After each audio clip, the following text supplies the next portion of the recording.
Welcome back to another recording of the Elevate Media Podcast. I'm Chris Anderson, your host.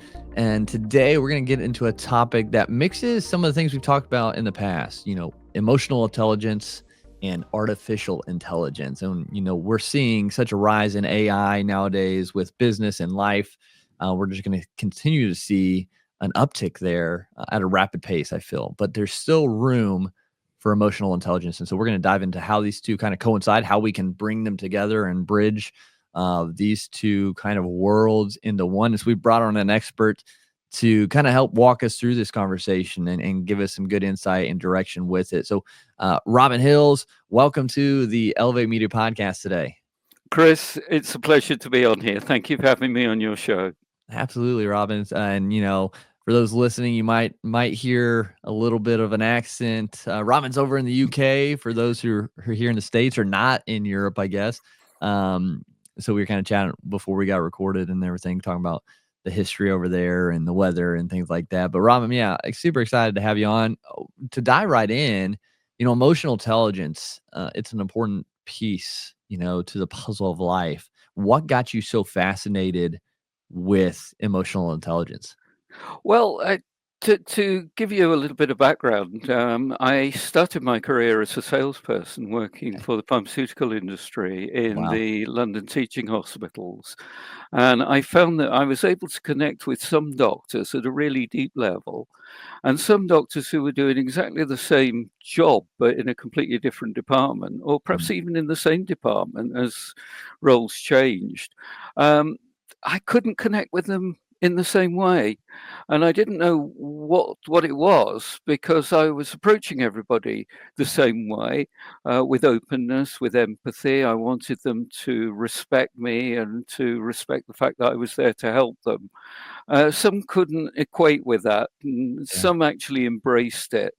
And it wasn't until I moved up to the northwest of England, having had a job change myself, that I realized that it was emotional intelligence.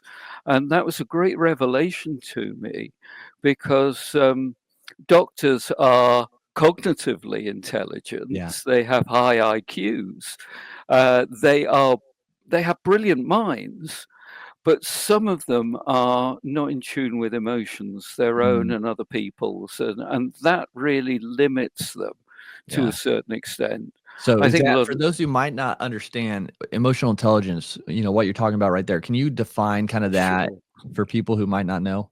Sure. It's a great question, Chris, and sorry for not having brought that up That's okay. earlier. Emotional intelligence is the way in which you are smart with your feelings. It's the way in which you utilize your intellect around your emotions in order to make good quality decisions and build up authentic relationships and then take action. Very, very simple. Simple to say, Yeah.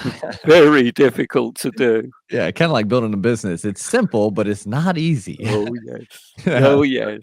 Yes. So where does this, we kinda mentioned at the beginning, where does this emotional intelligence play in now in the world we are with so much AI happening? How is this going to affect emotional intelligence, good or bad? Where do you see it going? Well, actually, I think as a human race, we need to recognize that it's the emotional intelligence that will separate us from AI. Yeah. And I think we've got to become more attuned to it and better at using it because Mhm. AI, for all its strengths, does not have emotional intelligence, will never have emotional intelligence. And the reason being is that it doesn't possess what you and I have, it doesn't possess what our listeners have, and that's a human brain. Yeah. Do you think it will ever adapt? We've seen movies like iRobot and things like that. Do you think AI robotics will ever adapt enough to have a brain-like feature that allows it to have any sort of emotional intelligence? Not in our No, lifetimes. really? Okay. I don't think it will happen in the next millennia. I really Really? don't. Okay. Um, well, look, let's look at what fundamentally makes us human. Mhm. We were born of humans. We Yeah, were nurtured as humans, and that's where we developed our empathy to start with. It was the emotional connection that we had with our mothers initially, and our fathers and our caregivers, yeah. that helped us to develop the right neural connections for empathy. Mm, It was then the social relationships that we built up when we started engaging with people of our own age. yeah, And we built up relationships that way. And we learnt as we got older that those relationships adapted and we adapted around them. And what we did as young children, we don't necessarily do now as adults. Or if we do, we've built upon them and become a lot more sophisticated and a lot more mature around those activities. yeah. And the other thing is, Chris, you and I can say this without any fear of contradiction. You and I, at some point in our lives, have been naughty boys. And Right. we've been reprimanded for it. Yeah, yeah, And we've learned through that process, and we can tell some great stories about it. right. iRobot will never be able to do that. Never be able to do that because it just doesn't have that human Yeah, experience. yeah. Do you think we'll see any sort of growth within them trying to connect on that level at least? Or how do you think the AI kind of system is going to work, alongside our emotional intelligence? Do you see it meshing well or no? I think it will do to a certain extent. There's some Mhm. great research being done in terms of picking up emotions and looking at nuances, but Yeah, it's got to become a lot more sophisticated yeah, because, again, through our social conditioning, we've picked up on various nuances of body language and language. So we have a deeper understanding and we can make those sort of connections, which yeah, again, AI has got to be programmed to do that. sure. And What about the self-learning aspect of AI and robotics? Do you think it could start to self-learn and do its own research on emotional intelligence? yes, yes, I think that's a great inevitability of it. Yeah. But one of the things that it is unlikely to ever develop is self-awareness. Mm, And it's the self-awareness that gives us our reason for being. yeah, Why are we here on this earth? Why are you and I, Chris, doing what we're doing at the moment? yeah, It's because we have purpose and it's because we have meaning. And that is inherently a part of what makes us human as well, which unfortunately I don't think the robots will ever have that degree of autonomy yeah. in order for them to develop it. Yeah, it's definitely interesting. It's all a guessing game, but and kind of dreaming of what it could be. But yeah, it's a very interesting thing. Do you think robotics AI, you chat GPT kind of thing right now could aid individuals in better understanding or having a better level of emotional intelligence? Yes, I think it can. I mean, Mhm. I use ChatGPT, I use Gemini, I've been using Copilot recently, Mm. and I get it to check my thinking. And Mm. it's a very, very good tool for that. It's Yeah, not excellent because it often comes up with mistakes and it gotcha. often comes up with errors. What kind And of I, mistakes and errors? well, some very, very fundamental ones, Okay. some built-in prejudices into its Ah, programming, interesting. and sometimes it will give me some instructions. I want it to um, give me some instructions on how to use a piece of software, for Uh-huh. example, and it will give me these instructions, but some of these steps are wrong, and I go back and say, Mm. "Well, this doesn't work." And the AI systems will come back and apologize and say, "Oh, I've made a mistake." So if it can make a mistake and if it can apologize for making mistakes, what other mistakes is it making, True. or what other mistakes are being made Yeah, that we're not picking up on? And yeah. I think this is where the human side of checking and double checking and making sure that it's consistent with what we know and what we need is Yeah. vitally important at this stage. Yeah, so because there's been so much, technological advancement, Do you see emotional intelligence in individuals lessening, becoming less of a forethought? Are we having more trouble with emotional intelligence because of everything online and hybrid stuff? Do you see that as a negative, or are we, or have you seen that emotional intelligence is becoming better because people are becoming more aware of it through maybe TikToks online or whatever it might be? I think at the moment we're in a bit of a recession with regards Yeah. to emotional intelligence, and I've got to Mhm. say that up front. I'm seeing certain indications globally Sure. around what that is at the individual level. I think we're in a global recession at the moment, and I see a lot of this globally at the individual level, Yeah. the group level, and certainly when we start looking at the economic and the political level. And I think we've got to come to terms with where we're going as a human race, and I think Mhm. we need to be a lot more supportive of each other.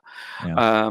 It causes me great distress, great turmoil emotionally, and great worries for the future when I look at some of the wars that are happening and some of the big arguments that are happening. And I think some of our leaders ought to knock their heads together, get their heads knocked together, and to really come down to what it is about being human and trying Mhm. to support and help each other, and to do so without being selfish, being a lot more empathetic and being a lot more understanding.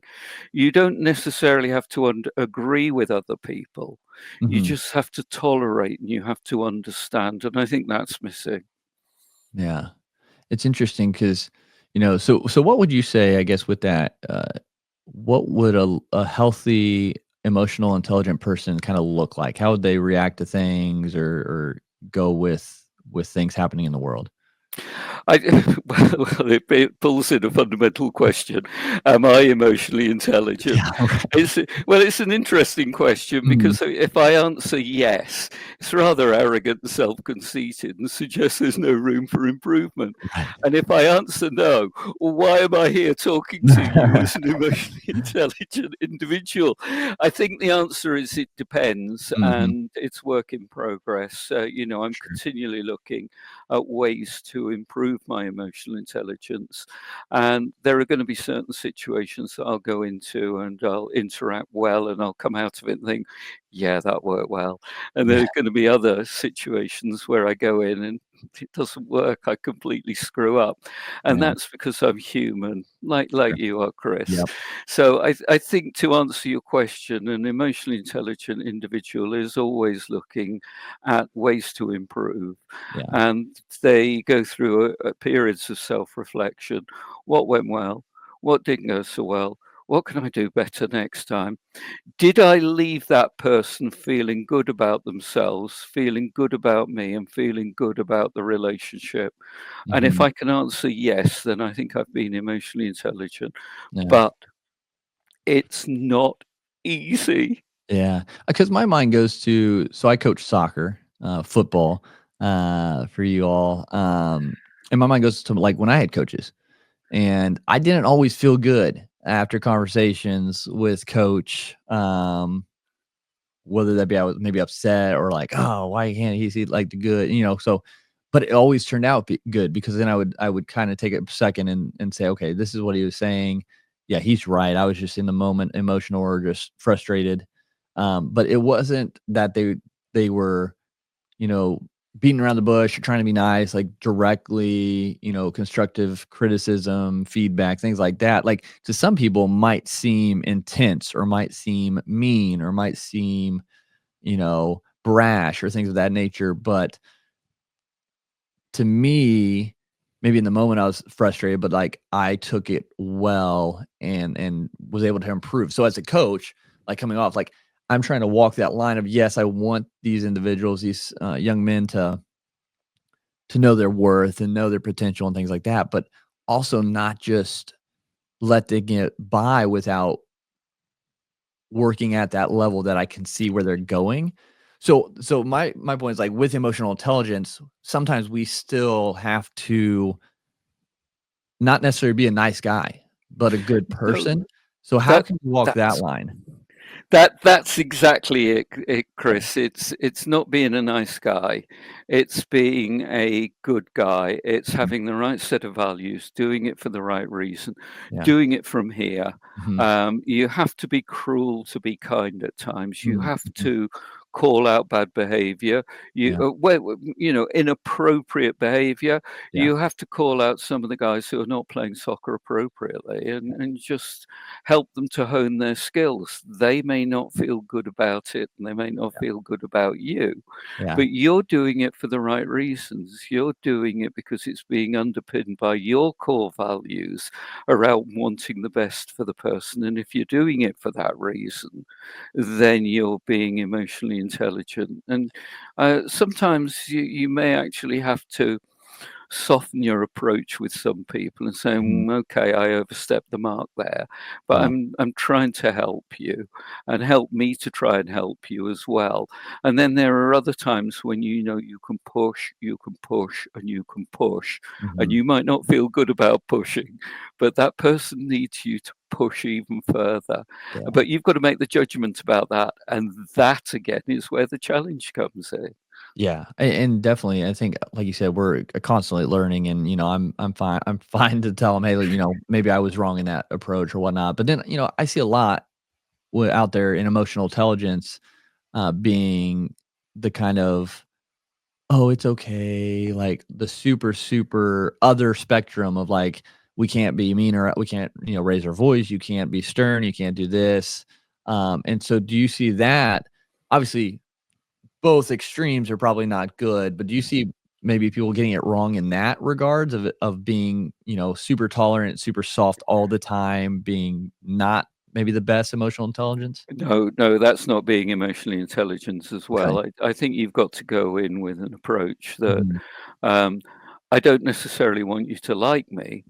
Yeah. I want you to respect me. Right. Now, if you can get both, great. Right. If you can't, then you're in trouble. Yeah. But get people to respect you for who you are, what you are, and through that they will then like you for that. Yeah. So if you want to be liked all the time, forget it. Yeah. And I have 2 young kids, so, like, my mind goes to parenting too, like, understanding I wanna, definitely make sure they always know they can come to me, like, for help, for anything, and even if they were in the wrong, like, I'm still here for them, and we'll figure out, what comes next in the situation, but I always want them to know they can come here. I don't want them to think, "I can't talk to him because 'cause I'm scared of what's gonna happen," but I also don't wanna be, um like, them having a tantrum in the store and, like, getting down and laying with them and say, "I'm here, I understand what," like, and nothing against the people who do that kinda thing, but, like, to me, that's kind of the coddling side of things that I don't think is a healthy emotional intelligence, because 'cause you're just allowing them to have no reprimandation or reprimanding from that situation, and I might be off because 'cause I'm not a this is not my field, so how do you walk alongside those people who, um and is that right? I mean, is that the best way to do it? Well, it's a case of being firm and fair. Yeah. And again, you have got two great resources there in your children, because as you grow and mature as a father, you'll find that you become more emotionally intelligent. Mhm. And if what you're doing is you're giving your kids the opportunity to be independent, make their own choices, and make their decisions, find out what their barriers are. Yeah. They will step over them Yeah. just to see what the response is. And if you do not respond in the appropriate way, either let them go too far or not even go anywhere near the barrier, Mhm. you're going to limit them in terms of their growth and their emotional independence. So Yeah. I think, again, you're going to find it very, very, very tough, and it never stops. Look, Yeah.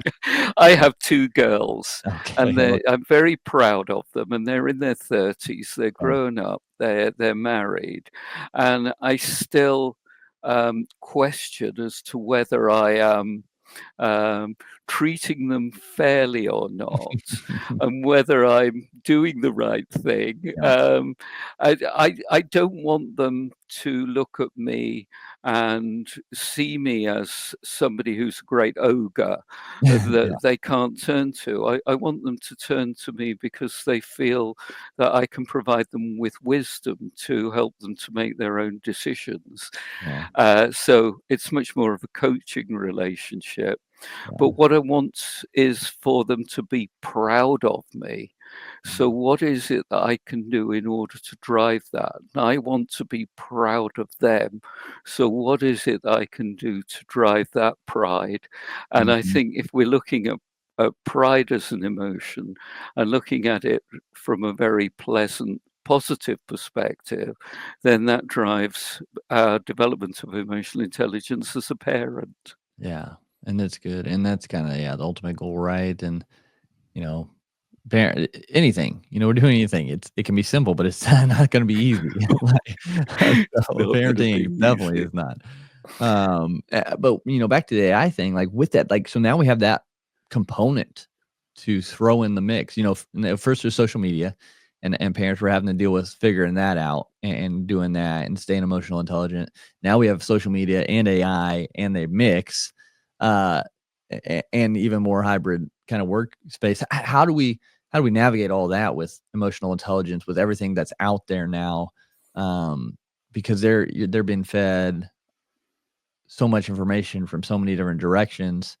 Um, how do we kind of navigate that emotional intelligence landscape as we're trying to help others develop it? Well, I think first and foremost, we've got to accept that AI and social media are tools, Mhm. and they're there for us to utilize in the most appropriate way. Yep. We've got to dominate the tools rather than the tools dominating us. Yeah. So we've got to get the balance right there. And I think if we do that, then there's space for us to grow and develop and utilize our emotional intelligence for the Yeah. good and for the greater good of ourselves and for everybody else. Yeah, I agree. I think they're great tools, but we can't use them as a crutch. We can't let them take too much power in what we do, and just kind of like utilize them as the tools they are, which they are, powerful tools, which is great. Whoever would have thought we would have been here in the technology and AI and robotic stuff where we are and where it'll go from here. But, with that too, just kind of like a quick, almost like a, not a rapid fire question type thing, but um, what would you say is the biggest benefit of AI for emotional intelligence? Um, well, look, for me, I think the best benefit is if I'm responding emotionally to a particular situation, say through email Hmm. or in corresponding with anybody else, I just run it through AI and Nice. just say, rephrase in a more empathetic way. Mm, And I am pleased that many times what I've written it doesn't improve upon, but nice. sometimes it can come up with something, and I think, yeah, do you know, that is better. That's good. So let me use that. Yeah. And to reverse that, what is the biggest detriment to emotional intelligence that AI brings? I think a lot of it is around everybody putting their reliance on AI to do the things that we do very well as human beings. A great example is one of the things that AI will never, ever, ever be able to do, because this is a human element, and that is to provide original art. Mm, That is an expression of human qualities and human emotions. yeah. And there's a deepness to art through its expression that makes us so fundamentally human. AI at the moment is not very good at producing images. Some of them are great, Hmm. some of them are really, really good, but Hmm. some of them are dreadful. And the majority of them, you can automatically tell that they've got an AI component there. Yeah. Now, will that ever be washed out? I think perhaps it will be, but it will never be original. It needs a human to say, "Oh, create a picture of a seagull trying to land in a high wind and see what it comes up with. At some point it'll come up with a really good image, but Yeah. we will know it's AI, and we'll know it's AI for many years. So all this talk from celebrities and politicians and people in the media around AI taking over the world, read it with a big smile and think, oh yeah, what do you know? Yeah, it's definitely yeah, it's definitely a great tool, and hopefully we continue to use it in a positive way. And I'm sure there will be people who don't. Well, there already is. We already know that with deep fakes and things like that, what they're doing. So, and the security around it. But Robin, this has been great conversation, and just the complexity of mixing AI, artificial intelligence, with emotional intelligence that only is human. And I think you really gave some good, valuable information on it, and kind of allowed people to think a little bit deeper on the topics at hand. So I appreciate you sharing what you have today in this episode. I would love for you to share, if you want to get connected with you, learn more about emotional intelligence from you. Where's the best place to direct them to? My website is eiforchange.com. If you go along to the website, you can sign up for one of my free courses. I have a range of online courses based around emotional intelligence. One of the most popular is bridging the gap between AI and emotional intelligence. So, if you want to find out more, there's a great course there for you. Awesome. Well, yeah, everyone, make sure you connect with Robin Moore to learn more about uh, emotional intelligence from his courses and everything else he's putting out there. And yeah, Robin, again, thank you so much for being on the Elevate Media podcast today. Thank you. It has been wonderful, Chris, and I do hope your listeners got a lot from it. Yeah, absolutely. And if you are out there listening, make sure you follow and like the show if you haven't already, but share this episode with someone who's maybe trying to improve their emotional intelligence, because we can do so much more. We can help so many more people by sharing this together. We appreciate everyone tuning in and listening. But until next time, go out there, continue to elevate your life.